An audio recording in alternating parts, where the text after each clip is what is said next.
Hello student, good morning. कल हमने mass percentage, mass volume percentage, parts पर million, इन सब के बारे में पढ़ लिया था। लेकिन मेज़रमेंट के जो अभी तरीके हैं वो और भी हैं। तो जैसा उसमें ही नेक्स्ट है आपका नॉर्मलता। इंग्लिश में इसे बोलते हैं नॉर्मेलिटी। ठीक है, तो क्या होता है नॉर्मेलिटी? किसी विलय की ग्राम तुल्यांक की वह संख्या जो 1 लीटर बिलियन में उपस्थित है नॉर्मलता कहलाती है। यहाँ बात की गई है ग्राम तुल्यांक की। ठीक है, तो जो नॉर्मलता का फॉर्मूला है वो है विलय के ग्राम तुल्यांकों की संख्या अपॉन बिलियन का आयतन लीटर में। तो जो विलय का ग्राम तुल्यांक होगा वो ग्राम में होगा, ग्राम तुल्यांक, और बिलियन का आयतन लीटर में। तो इसकी यूनिट होगी ग्राम तुल्यांक पर लीटर। ठीक है, अगर लीटर को ml में चेंज करना है तो क्या है, 1000 से इंटू कर देंगे। ठीक है, जो यहाँ पे दिखा रखा है। लेकिन इसमें आपको बता देती हूँ कि ग्राम तुल्यांक कैसे निकालते हैं। सबसे पहली चीज़ है तुल्यांक की भार निकालना। तो देखिए, अगर एसिड का आपको तुल्यांक की भार निकालना है, सपोज आपका HCl है, ठीक है, तो होगा अणुभार, एसिड का अणुभार अपॉन बेसिसिटी या क्षारकता जिसे बोलते हैं। अब आप सोच रहे होंगे कि क्षारकता क्या है। तो किसी भी अम्ल के द्वारा जितने H+ आयन त्यागे जाते हैं वो उसकी क्षारकता कहलाती है। जैसे HCl है, HCl एक H+ आयन त्याग सकता है, तो इसकी क्षारकता कितनी होगी? 1। अगर हम HCl का तुल्यांक की भार निकालें तो देखिए कितना आ जाएगा। हाइड्रोजन का तो 1 होता है, Cl का 35.5 होता है, और कितने H+ दे सकता है? केवल एक।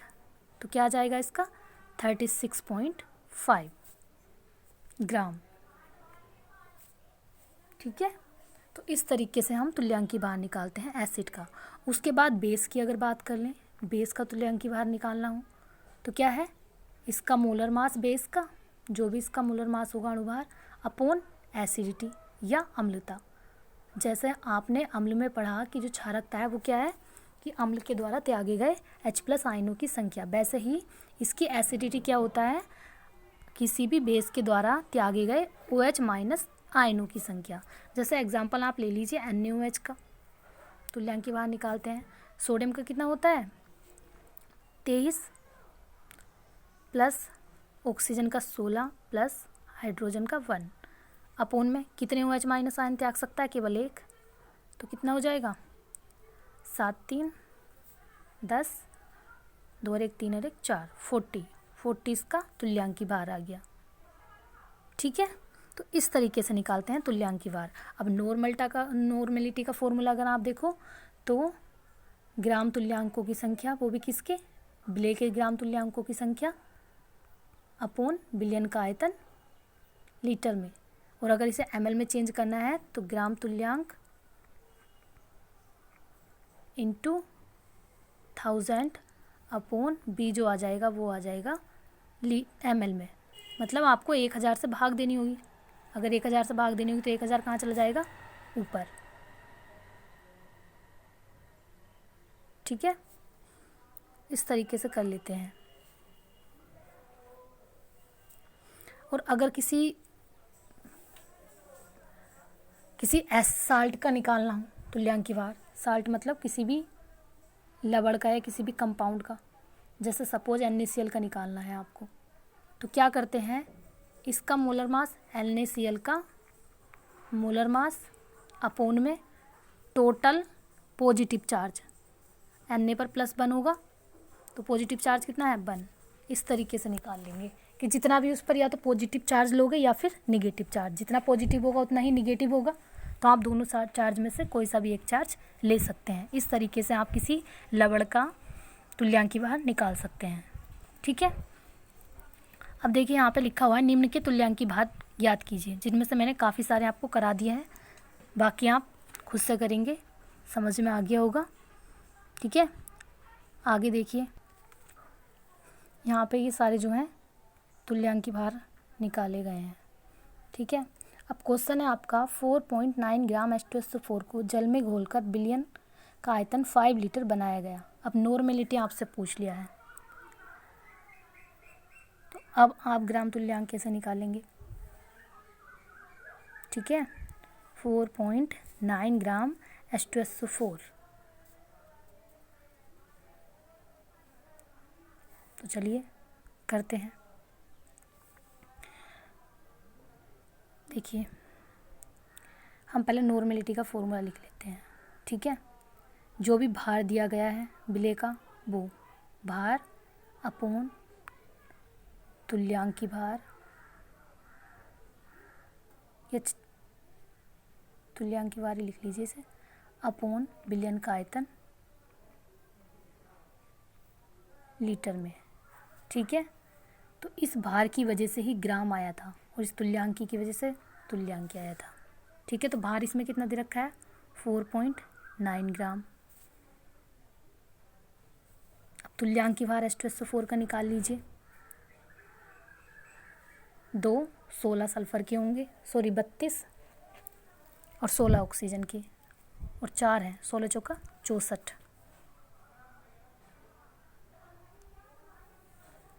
ठीक है, 49 ही आएगा इसका भी, आप निकाल लीजिएगा।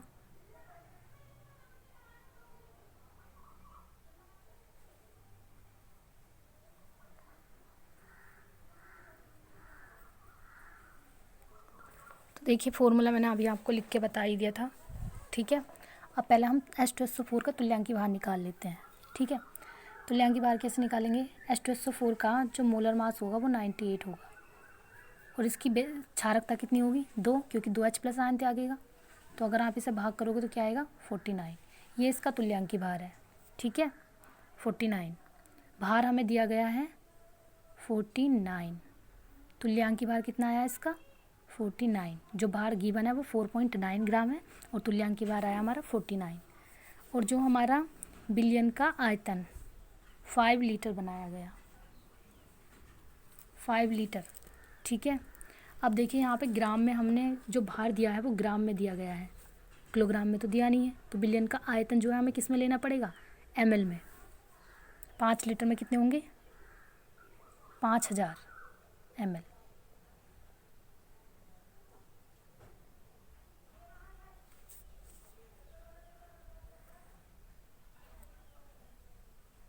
ठीक है, और 1000 की जो भाग करेंगे वो ऊपर चला जाएगा। यहाँ लिखा नहीं जा रहा, ये 0 बीच में बना देती हूँ।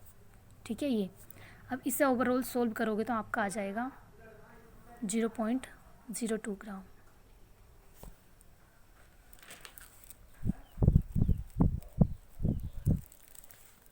ठीक है, इस तरीके से ये सवाल कर लेते हैं।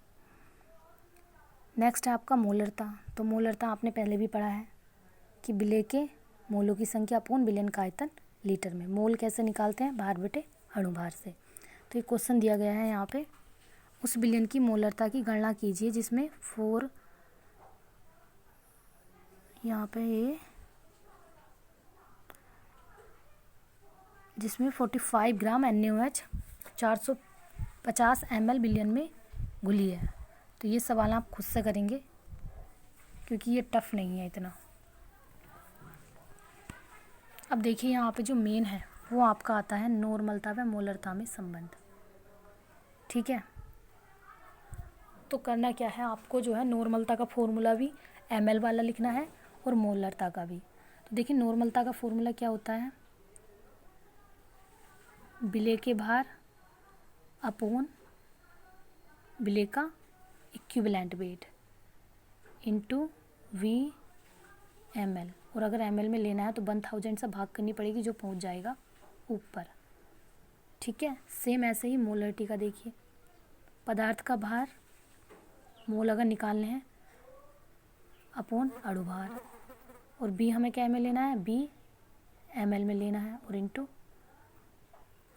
1000। ठीक है, हमने दोनों के फॉर्मूले लिख दिए। उसके बाद क्या है, हमने मान ली इक्वेशन नंबर 1 नॉर्मलता वाली, ये हमारी इक्वेशन नंबर 1 और ये इक्वेशन नंबर 2। तो हमने क्या किया, इक्वेशन 1 को इक्वेशन 2 से भाग कर दिया। ठीक है, अब भाग करके देखिए क्या आ जाएगा, N/m। WA उसमें भी है, WA नॉर्मलता में भी है, WA मोलरता में भी, कैंसिल हो जाएगा, ओनली बचेगा MA/EA।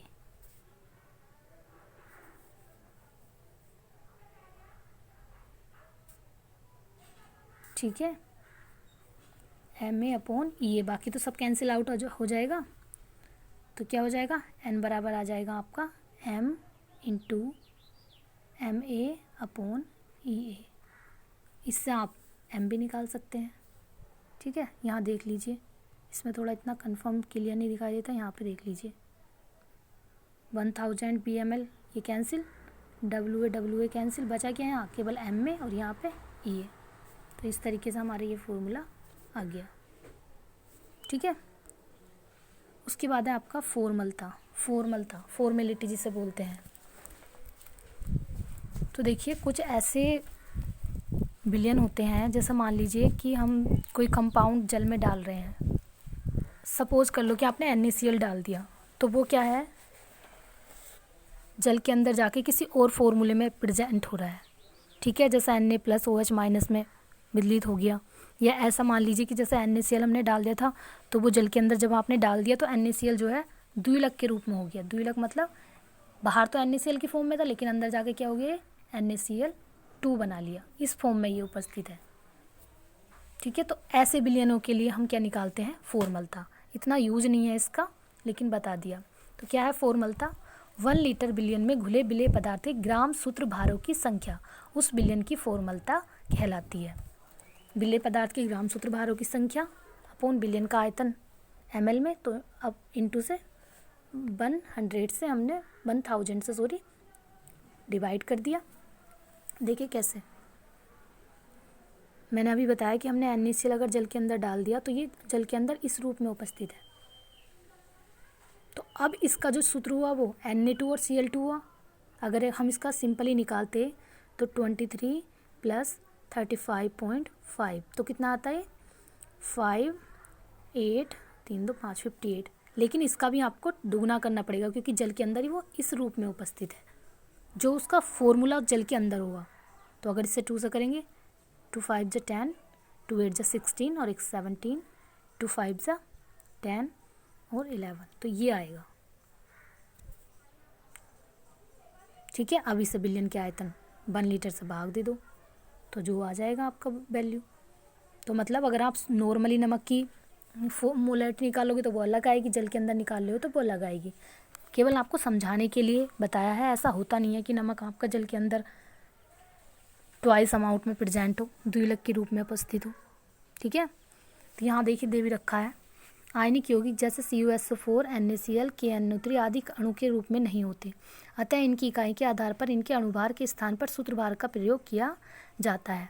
जब सूत्रभार व अणुभार समान होते हैं तो मोलरता व फॉर्मलता में कोई अंतर नहीं होता। मीन्स कहने का, अगर NaCl बाहर भी NaCl है और अंदर जाकर भी NaCl है तो मोलरता और फॉर्मलता क्या होगी, सेम होगी। ठीक है,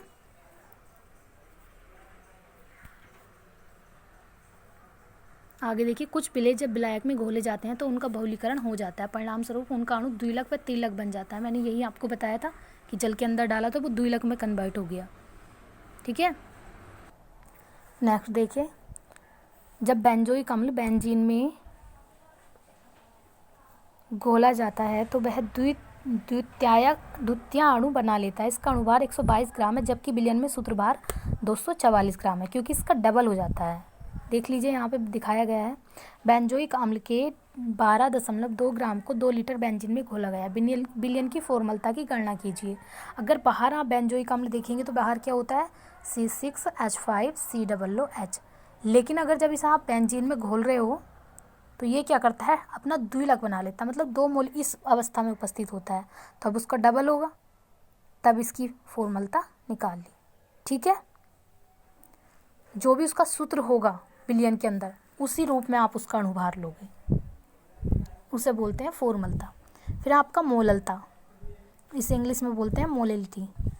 यहाँ पे क्या करते हैं, जैसे विलयन का आयतन ले रहे थे हम मोलरता में, यहाँ पे क्या है, 1 किलोग्राम विलायक में घुले बिले के मोलों की संख्या मोललता कहलाती है। ठीक है, सेम वैसे ही है। बाकी कल करेंगे। इजी इजी टॉपिक थे, कोई टफ टॉपिक नहीं है ये।